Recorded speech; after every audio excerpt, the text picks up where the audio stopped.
ناقانونه او له ویرې ډک ژوند. دوی درې واړه ښځینه فعالانې د یوې خونې په همدې کور کې اوسي. پولیس بیا ورته راغلي، خو دوی له دروازې نیولې بیا تر برق هر څه بند کړي او تر هغه چې د دوی په خبره پولیس باوري سي چې دلته څوک نه اوسي بیرته ولاړ سي.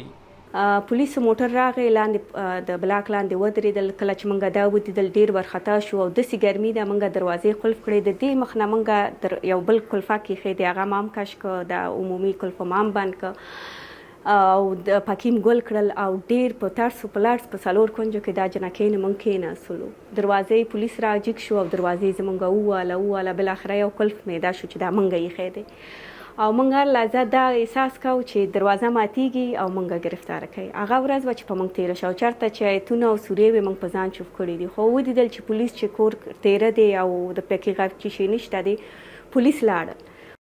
تر هغه وروسته چې په کابل طالبان واکمن سوه، هلته یې تر 6 ټولګي پورته پر نجونو زده کړې بندې کړې او د ښځو پر کار یې بندیز ولګاوه چې له امله یې ګڼ شمېر افغان مېرمنو نورو هیوادونو ته مخه کړه. دوی بیا د 15 اګست د احتجاج تیاری له اوسه لا پیل کړې.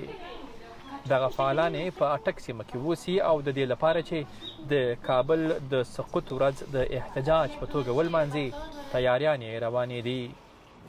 خب ما طبق معمول به خاطر 15 اگست همیشه برنامه‌های اعتراضی داریم و گرچه هر از گاه ما موږ د معمول مطابق د اگست 15 په خاطر اعتراضي پروګرامونه لرو. که څه موږ افغانستان کې د هرې پیښیدونکې مسلې په اړه اعتراضي پروګرامونه لرو، خو اوس چې د 15 اگست را رسیدو په درشل کې یو، نجونې راټولې شوي چې شعارونه ولیکو.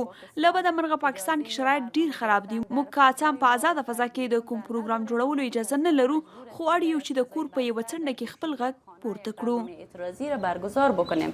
15 اگست روز دفن آرزوهای دلته ځینې فعالانې بیا وایي ویزې یې نه تمدید کیږي او د نیولو له ویرې له کوره بهر نه وځي. خو که وځي نو موبایل کې د څار ایپ سره وځي چې که ونیول سي نو ملګري یې درک پیدا کولی سي. من اگر واقعیتش بگویم دیروز به خاطر که ویزا نداشتم، به خاطر که و کار داشتم در بیرون برآمدم، واقعا یک ترس عجیبی. که رښتیا ووایم دا چې ویزا نه لرم، خو پرون مې کار درلود او چې بهر ووتلم بدن مې ویرې او لړزې ونیوه. هر شیبه مې دا اټکل کوه چې پولیس به مې ونیسي. بیا مې یوه دوست ته د ویزې ټریکینګ آی ډي ولیږله. ومې ویل که چیرې مې ونیسي نو دا خو به وي. دا یوازې زما حالت نه، بلکې هر افغان چې دلته اوسیږي د ټولو همدا حالت دی. ټول په ویره کې ژوند تیروي. هر روز میگذرانیم و هر روز در ترس میگذره.